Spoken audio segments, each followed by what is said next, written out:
We rummage through our drawers, we thumb through our closets, and we grab a jacket on our way out. It has been said that clothes make the man, or in my case, the woman. That makes me think, what do my clothes say about me? What is the outward representation that I'm sending? This video is not about style or fashion. Instead, what we're going to be doing is going through our clothes. We will be decluttering our past and our future to better organize our present. And this is going to look different for everybody. I don't have a lot of clothes to start with, so I'm very comfortable with just dumping all my clothes on the bed to sort through. If you have a mountain of clothes, what you can do instead is work through one category at a time. So like your shirts or your sweaters. You could even do one half of your closet, do one side of your closet. Even going through one drawer at a time.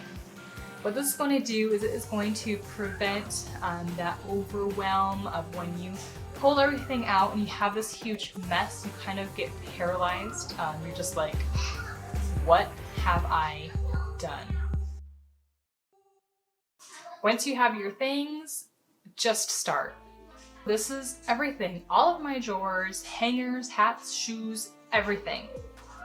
There are a ton of tips out there about going through your items and clothing specifically. They're mostly questions to ask like, does this spark joy?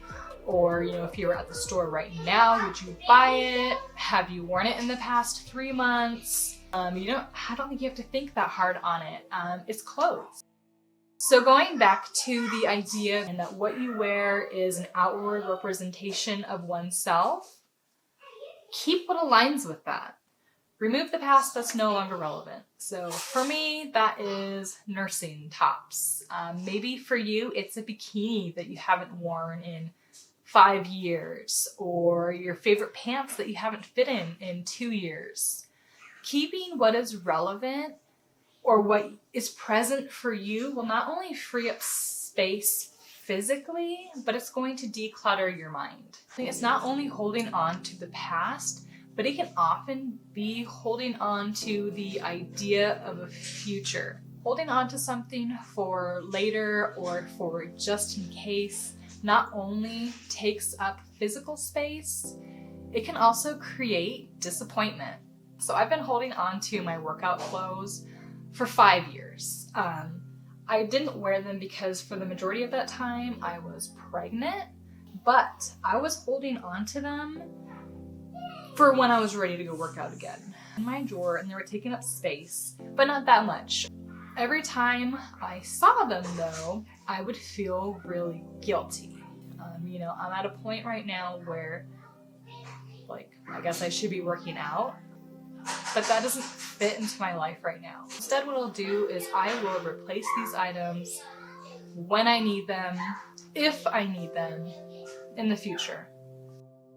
I really enjoy my dresses, but I also like my jeans and a t-shirt. I love sweaters, but I don't need 20 of them. Now that I've cleared out my closet, I am so excited to move forward.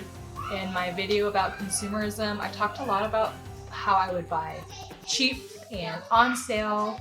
So that's what my closet reflected. My closet reflected a lot of cheap clothes that didn't fit me right. They weren't flattering. I wasn't comfortable in them.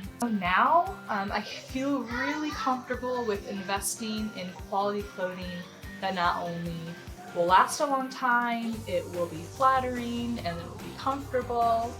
And when my tastes do change, when my style changes, who cares? It's just clothes.